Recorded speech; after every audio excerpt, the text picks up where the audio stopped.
Hello, I'm Malika Bilal in for Femi OK, and you are in The Stream. Today, are Iran's domestic policies starting to ease under President Hassan Rouhani? We'll discuss the release of several political prisoners.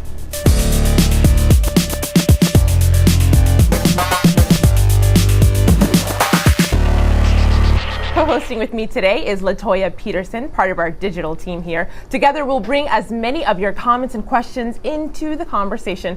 Now, Latoya, I noticed before the show that one of our guests, who we will hear from in just a bit, posted on her Facebook page, which I have up on my screen here. She was coming on the show. She got more than 600 comments of people talking about that very topic. So clearly people have a lot to say. Yeah, I am not surprised. Our community, particularly those who are expats or people who are just watching political affairs, are all over the place with their comments, and they have a ton to say, analyzing basically motives. So we're looking at a Google Plus comment from Pastishable, who notes that President Rouhani's move to lend a hand in peace is a breakthrough. Suspicions must be left behind to progress forward, and we must welcome the act taken by the president. Scott Matthews agrees, saying that Rouhani is genuinely trying to reach out to Israel and Obama. They need to reciprocate. Iran is not the enemy. At the same time, Jonathan notes that he was thrilled but got a chill down my spine when I heard warnings from the Revolutionary Guards addressed to President Rouhani. And finally, we have Nets Block here saying that Hassan Rouhani has the chance to achieve some change, but he has to do so carefully and slow to prevent reactions from the system. So we're seeing a ton of disagreement online.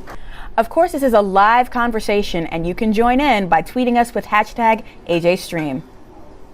And on set is Negar Mortazavi. Negar is a journalist and social media analyst. She's following the Iranian conversation about all of these developments. Negar, welcome to The Stream. Thank you.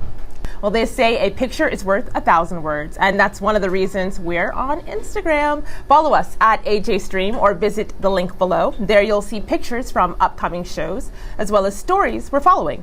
You can also submit your pics. We post our favorite snaps using hashtag Stream of the Week. Hi, I'm Mehdi Yanajad. I run the website called Bahrain. It's a Persian news website, and I'm on this stream. Flexibility and friendship. That's what Iran's new president Hassan Rouhani offered the world in his first UN address. He added his country posed no threat.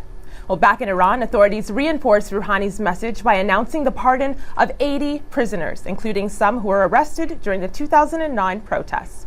A few days before that, 11 prominent political prisoners were freed unexpectedly. The released included reformist politicians, journalists, activists, Christian converts, and award-winning human rights lawyer Nasrin Sotoudeh, who for a long time was the only lawyer in Iran taking on high-profile human rights cases, defending activists and minorities. The Stream spoke to Nasrin after she reunited with her family. الان من احساس خوبی دارم هم با بچه‌هام هم با خانواده‌ام هم به دلیل اینکه این 3 سال رو پشت سر گذاشتم و به ویژه اینکه پسرم امسال کلاس اول میره و من خوشحالم که روز اول دبستان رو همراهش هستم. اما یک نگرانی برای همه زندانیانی که هنوز آزاد نشدن دارم. به من نگفته بودن آزاد میشم، بلکه گفته بودن با مرخصی من احتمالاً موافقت شده. ولی وقتی که گفتن آزاد میشی، خب بله، برام غیر منتظره بود. Well, while many see this as a promising development, critics say Iran needs to do a lot more to be taken seriously on human rights. The Guardian newspaper estimates there are close to 800 political prisoners and prisoners of conscience in Iran, including feminists, organizers of the 2009 protests, and the entire leadership of the Baha'i faith. So today we ask, is this a diplomatic move to boost Tehran's outreach to the West, or is it a concrete step toward Rouhani's promised change? To help us discuss this, we're also joined by Masih Alinejad. She's a journalist and blogger who's currently in London. Masih has interviewed many Iranian political prisoners and their families. And in our Google Plus hangout are Mehdi Saharkis, blogger and activist. Mehdi's father, a journalist, was jailed in July 2009 for criticizing the supreme leader. He remains under the control of Iranian authorities. And Gisounia, executive director of the Iran Human Rights Documentation Center. Welcome all to this stream. Now, Masi, I want to start with you. You've interviewed the families of political prisoners. What does this release mean to them? Well, basically, it has a signal to the West and to those people who voted for Rouhani as well. I can't say this is just for the permission that Rouhani made during the presidential election, because it was important for the Islamic Republic when they sent Rouhani to New York. So they just wanted to show that we even compromise with our positions inside. After the Supreme Leader's fatwa about the flexibility, honorable flexibility in having negotiation with the West, they should show their flexibility with their own prisoners. So in my opinion, of course, it has a political message for the rest of the world. And now a lot of unknown political prisoners, they are expecting to have the same action. Fascinating, and our community has definitely weighed in on the motives behind releasing the prisoners. We have Bassam noting that it's a gesture of goodwill. Iran has just as much to gain from a friendly UN visit as the rest of the world. However, Sailu says, I think that Rouhani did that just to win the heart of the West so that the sanctions on Iran can be lifted. So Nagar, you are all over social media in Iran. What are people saying actually from stateside?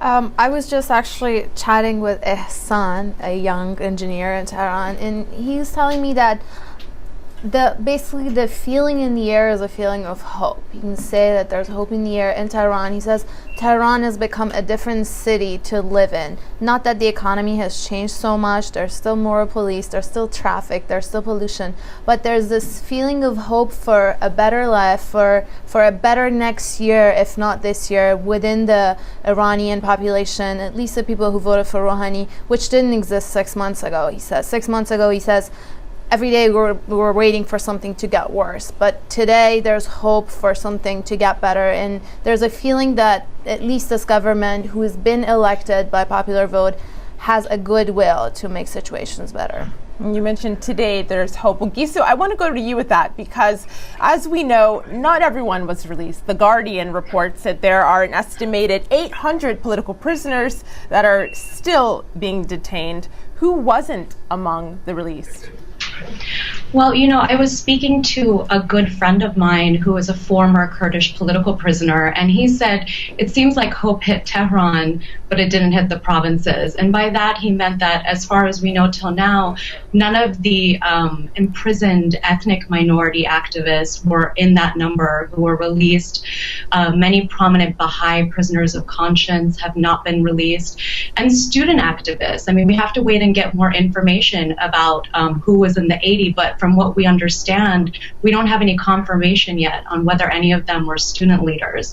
So I think there's definitely still segments of society where we're waiting to see whether or not they will be included in kind of this wave of seeming reform.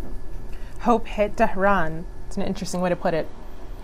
Fascinating. And on Facebook, we have user Noor noting that if dropping charges on prisoners of conscience is a part of a PR move, then what is Rouhani opting to get out of more public support? He's already been elected, and Iran is the last country to include people's approval in making national decisions. So we're seeing this interesting dynamic between skepticism and hope. Mehdi, what do you think about that? Well, we have to look at the bigger picture. We have 10% of that 800 released. We have to also wait and see who are the people that are released. I'm very hopeful, like many other people in Iran, as my father is being one of them in jail. But it's not only about releasing people. I think we have to look at why these people were arrested, why were they put in jail, and if they are released under absolutely no reason, we should look at it and see who is going to pay for retribution for these prisoners who were jailed with absolutely no reason, who were basically lost years of their lives in jail, and also they lost a lot of health, and some of them even have died. For example, my father can only use 30% of his kidneys. You have many more who have many post-stress disorder from being in jail. So it's not it is a very cautious first step, but there's a lot more steps to come. But I think we have to also consider that this government is new. So we have to give them a chance to show themselves. If they don't, then we have to criticize them and see how we can help those in jail. It doesn't mean only political. There are religious prisoners. There are religious from provinces. And as Gishu said, it's really important to see who gets freed and why. And Mahdi, our best wishes for speedy recovery to your father. But Mahdi, I want to bring you in here because, of course, as Mahdi mentioned, his father is in prison. Did his father cross a red line? Are there certain red lines? And if his father was not among those that were released, is this all political maneuvering?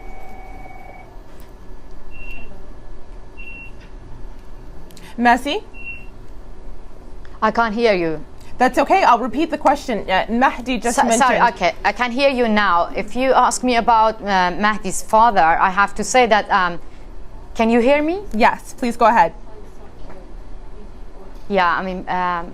his father was my editor, and I have a lot of respect for him. But I have to say, as a journalist, that I have interviewed many of those unknown political prisoners.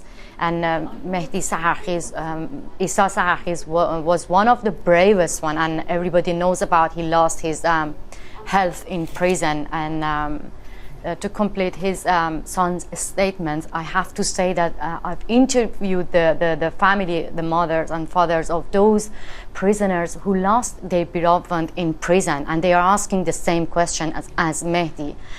They are really happy because of the release of political prisoners. And now I have to say that, as Negar said, the level of hope is really high in Iranian society. But the only thing that worries me that if the things goes wrong, people might lose their hope and they might get disappointed. Now, Mahdi, a quick follow-up question for you from our community member, Dr. DJ Oracle, who asks, does the Iranian government consider Baha'is political prisoners or religious prisoners? So there's a divide between why someone is in jail. Can you talk a little bit about the types of people who are still imprisoned? Yeah, I mean, you can see the reason are completely different, and there are various, as one of, I think Gisu mentioned about Baha'i, and I have to say that there are many unknown Kurdish prisoners in jail, and they're still waiting for be executed. And I just interviewed the mother of 2 Kurdish prisoners, and they haven't had the chance to even meet their sons, and they said that we know that our children, there are 2 cousins in prison. They're so young, and they're waiting to be executed. But all they friends in prison, even Isa Sahakhis, they confirmed that they have seen them when they were injured because of being tortured to give false confession. So there are many, different reasons that they put people in jail. I have to mention about one of the political prisoner, Hamid Qasemi. He got released just 2 days ago, and he was waiting to be executed, and now they found that he was not guilty, and he's released. And they family are happy, but they're asking about the other brother was in jail with Hamid, who has died in prison, and Hamid is now, they found he's not guilty and he's released. I'm sure there are many more stories like that you could share with us. But Gisu, I want to bring you in here because I think this begs the question, why now? Yeah, there's just a few points that were raised that were great and that we really need to follow up on. One is that while these prisoner releases have been happening, there have also been executions happening. Masih touched on that. Just over the past 2 weeks, there's been a recorded 31 executions in the Islamic Republic of Iran.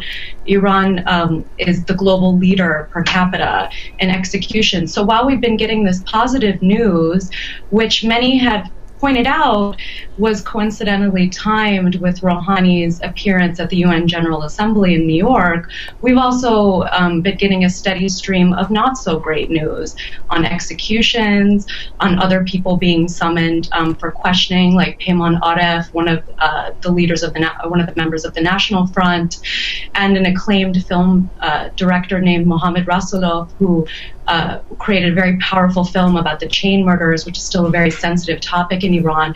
His passport was just confiscated at Imam Khomeini Airport in Tehran when he returned. So, somebody on my Facebook was actually commenting, we wish that Rouhani was going to the UN every week, because then we would get these kinds of prisoner releases every week, maybe. So I think there's quite a bit of skepticism about the timing, but as long as pressure continues from civil society domestically, I hope that this trend will continue and that we'll see more releases. And clearly Iranians have a sense of humor. Well, I want to bring in the second part of our interview with Nasreen Sotoudeh. In this part, we asked Nasreen if she thought her release is a sign of Rouhani's promised change. She also ends the interview with a message to the international community watching these developments. Have a listen. من هنوز نمیتونم هیچ تحلیلی ارائه بدم. اگر این روند ادامه پیدا کنه و آزادی زندانیان سیاسی ادامه پیدا کنه، من میگم بله، به دلیل اومدن آقای روحانی اوضاع بهتر شده. ولی فعلا از نظر من اتفاق خاصی نیفتاده. من تنها پیغامی که میتونم بدم اینه که از تمام تلاش های بشردوستانه که در سراسر دنیا هم از طرف هموطنان خودم و هم فعالان حقوق بشر و هم کسانی که دغدغه مدنی و اجتماعی داشتن در حمایت از زندانیان سیاسی در ایران و همچنین من انجام دادم، صمیمانه تشکر کنم و بگم که همه این حمایت ها در حفظ روحیه زندانیان و به ویژه خانواده اونها تاثیر فراوانی داشته. So Negar, you heard what she had to say, and she mentioned things have improved, but she cannot make a final judgment yet. If things have improved, and if they are to improve even more, what would be the potential obstacles or complications in the way of that improvement? So, I agree with Nasreen Sotoudeh that this is still for a test, and we have to see if this will continue. But there is a sense of optimism, which I trust that this will continue. Let's not forget that the main political demand of the voters, at least in the urban areas for Rouhani, was the release of political prisoners, and also of the 2009 election opposition Green Movement leaders, Mir Hossein Mousavi, Mehdi Karbi, Zahra Ranavard, who are still under house arrest after 3 years. So these the are terms of their house arrest have been released and eased a little bit. In the past, not so long ago, but these are the main, I would say, political demands of the people who attended Rouhani's rallies, Rouhani's campaigns. There were just slogans that were coming out. So until these political prisoners, like Mehdi was saying, all are released, I don't think this demand will be fulfilled. But it looks like it's a good start. Today there was another interview with the intelligence minister, and Isnai read that he promised more political prisoners would be released soon in one of the aids coming up. So let's see how long this is going to continue, how many will be released. I'm optimistic, and I think it will continue. Now, let's not also forget that domestic issues in Iran are also tied to international issues. I think this change is part of the demand of the voters for Hassan Rouhani, but it also, of course, has some kind of international implications. Now, if the international world, the West, including the US, has some kind of a positive reaction to this, if things happen smoothly for Iran in the international community, I think it will also affect the changes in the domestic world of Iran. But if it doesn't go well in the international community, that might also have negative effects on Negar, our community has definitely asked a lot of questions about who's really in charge in Iran. Here's Amir. But to me, what matters the most is the people who stood up to make a difference towards a better future. And these same people are the ones who will hold this government accountable. And Mr. Rouhani and his colleagues cannot ignore that. And at the end of the day, this is what determines the fate of Iran. Gisu, who is actually in charge of holding people accountable, and who is in charge of these power plays? Well, that's a really complicated question, but I'll say that in terms of Rouhani's powers, because that's been much debated, he does actually have some power to appoint people in the Ministry of Intelligence, for example, and the Ministry of Intelligence has a very strong influence on the judiciary and the trials of political prisoners, and they also control some of the political prisoner wards in the big prisons in Iran. So, there's a lot of discussion over, does the supreme leader hold absolute power? Does Rouhani have some room to maneuver? I think he's been given the blessing to make some positive moves. And I think, Masih mentioned Hamid Ghassemi Shal, the dual Iranian-Canadian citizen who was just announced to have been released. That's a very significant move. I mean, the fate of dual nationals has been much contested. People like Amir Hekmati and Saeed Malakpour, who hold dual citizenship, have been imprisoned and have not been released. So the fact that they decided to release him, I think, is very significant and definitely an overture to the West. But Mahdi, I'm seeing skepticism from people, our community members. I just pulled up this tweet here from Dennis. He says, this is the Khatami era all over again. They'll give a little bit of personal freedom, then they'll take it away again. So is there reason to believe that Mahdi Karoubi, Mir Hossein Mousavi will be released? Is there reason to believe that this personal freedom won't be taken away? Well, you got to look at where Iran is. Iran is right next to the Persian Gulf, where most of the stuff and most of the economy of the world happens there. Right now, Iran is under a lot of pressure for Iranians are a lot of pressure because of a lot of the sanctions. The sanctions were supposed to hit the government, but it hit the people. Now the people want it back, and they're asking for it, including economically and also politically. People like my father are in jail because of that, because they were asking the supreme leader or the previous president or the previous hand-picked person to be the president to what is happening with the country that is this rich, it has this much oil, now they're put in jail. Now when they're looking to open up, yes, there's a skepticism from me and from a lot of other, and so is from everybody else on this panel. But we have to be hopeful because this is a new government in place. It's hand-picked. We have to take it step by step. If we try to look at each one and put it all the 35 years together, no, it's going to be really bad. We got to look at day one of Rouhani and judge Rouhani by his actions. He might have more power because Iran, if you look at Iran's past 35 years, it's been trial and error. They tried Khatami, they tried Ahmadinejad. Now maybe they learned and they'll make the right decisions this time. We have to give Rouhani the benefit of a doubt to see if he's capable and criticize him for what he does, not what the previous administrations have done. Now, Mehdi, the community wants to know about that. Ali is asking, talk of Rouhani being different is problematic, and it assumes him being different toward the West is better. Nagar, I know that we're coming close to the end of time, but what do you think? I just wanted to make a quick comment about that Khatami tweet also. What I see different right now with President Rouhani and President Khatami is that President Rouhani somehow seems to have sort of the blessing of the supreme leader. Like Yusuf was saying, there's a consensus within the structure of power inside Iran on somehow trying to make a deal with the West and opening up the domestic space, which didn't exist during President Khatami's issue. Whenever he wanted to go to the UN or some kind of a foreign trip, somebody would either get arrested or somebody would get killed or something. But this time it looks like the hardliners are a little bit sidelined and that the elite in power in Iran are in some kind of a consensus to make a deal with the West, which is obviously their main priority. So let's see if that happens. That's actually a great note to take us into the post show. I want to talk about whether or not Rouhani has the backing of the reformists and the conservatives. But of course, for the main show, that's all the time we've got for now. We'll pick up the discussion on Iran in the online post show. So if you're near a computer, log on right now to stream.aljazeera.com for the rest of the program. And on the next show, what do you think of the French Parliament's move to ban child beauty pageants? Tomorrow we'll be discussing the effects of beauty pageants on children and whether government should regulate them. And until then, we'll see you online. Thanks for watching.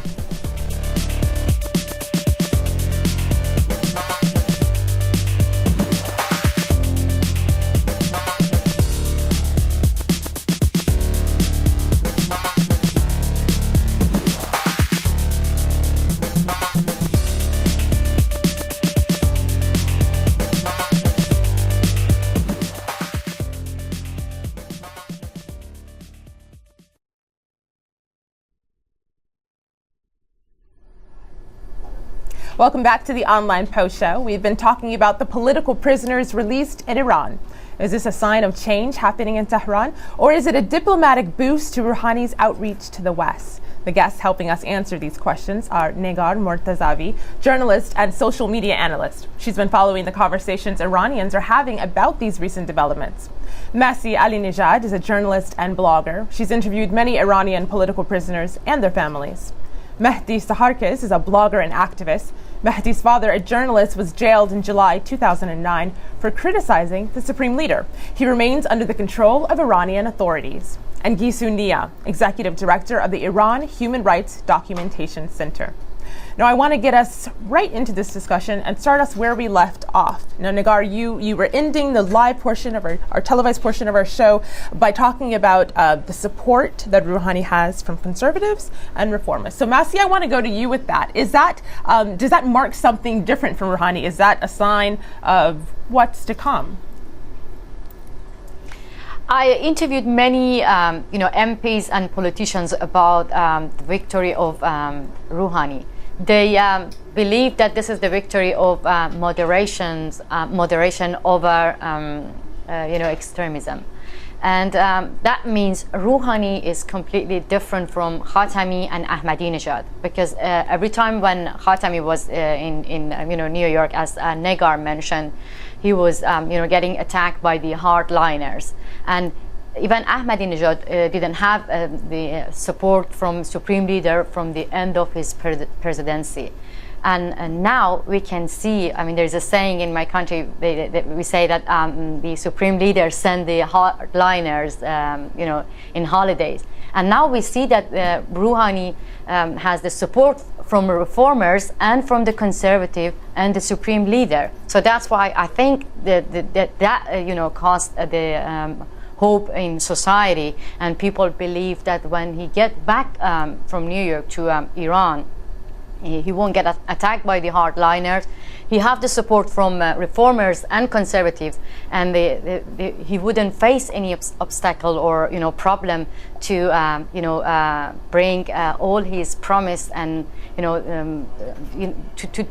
bring even a small change. I say a small change, but this is a big change for Iranian people. Yeah, having the Definitely, Masih. It's a fascinating question. And we have a question from our community here with Hanain, who is asking the full panel, what are 3 major steps that Iran needs to immediately undertake for citizens to trust its willingness to reform and respect human rights? Let's start with you, Gisu, since you are the human rights expert. Well, I think a lot of us on this panel have dealt extensively with human rights issues in our interviews and so on.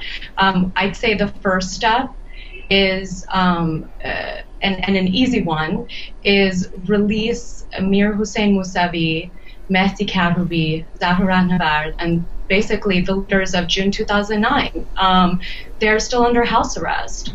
And many of the people who are counted among these 80 that were released are reported to be people who were arrested after the June 2009 protests, but their leaders are still in prison. The second step would be halt executions. Just this week, 4 Iranian Kurds from the Sunni Islam minority in Iran, Iran's Supreme Court upheld their death sentences. Third step, change the laws. That's a much, much bigger one, and one that will take extensive, deep institutional reform. But men and women should be equal under the laws. Religious minority members like Baha'is should be given equal rights and treated as equal citizens. So we need deep institutional changes, but there's a few easy steps, relatively easy steps, that the Iranian regime can take to really show that it's committed to human rights reform. Right, and Negar, what do you think? I would say I agree with Gisu, just to add to that, from what we have seen at campaigns, Rouhani, which won by popular vote, like I said, I would say the priority for the entire population right now is the economy, because it's just so bad and it's crushed so many hopes and dreams. But the priority political demand of the people is the release of the political prisoners and also the Green Movement leaders, and this has been said in many of the Rouhani campaigns and in rallies, like I said. But I think we were talking about the West and Rouhani having sort of the blessing or the confidence of the elite and power in Iran. If Iran is not able to make a deal with the West, somehow resolve this nuclear issue and this isolation and sanctions, I think the hardliners in Tehran will again get power, and they won't be sidelined for a very long time. So whatever is happening from both sides, it better happen soon, because if it doesn't, then things might, start getting a little bit. Now, Nigar, do you think that that Rouhani is actually being more strategic than people would say? We have another community comment from Ali Reza, who says that he's a strategist and every move and word was chosen carefully. He's telling the West what they want to hear. Definitely, he's a diplomat, I think, and that's very important. Diplomat dealing with the international community and a diplomat dealing with the power inside Iran. The fact that he has the trust of the supreme leader, I think that's part of the quality of being a diplomat, which maybe President Khatami was not as much of one. But of course, in reference to that tweet, what diplomat does not do that? Gisu, I want to go to you next, because we mentioned it, referenced it just very briefly a little bit earlier. We heard it in our interview with Nasreen Sotoudeh, and she mentioned civil society. We're talking a lot about the government, we're talking about conservatives and hardliners and reformists, but what role does civil society play in all of this? Well, in terms of the prisoner releases, I thought it was really a testament to Iranian civil society, particularly inside the country, but also in the diaspora, and journalists like Massi, who've been following these issues day to day, reporting on, releases, transfers from prisoners to one ward to another ward out of prisons, whether or not they've been given medical treatment, whether or not they've been permitted to visit with their families.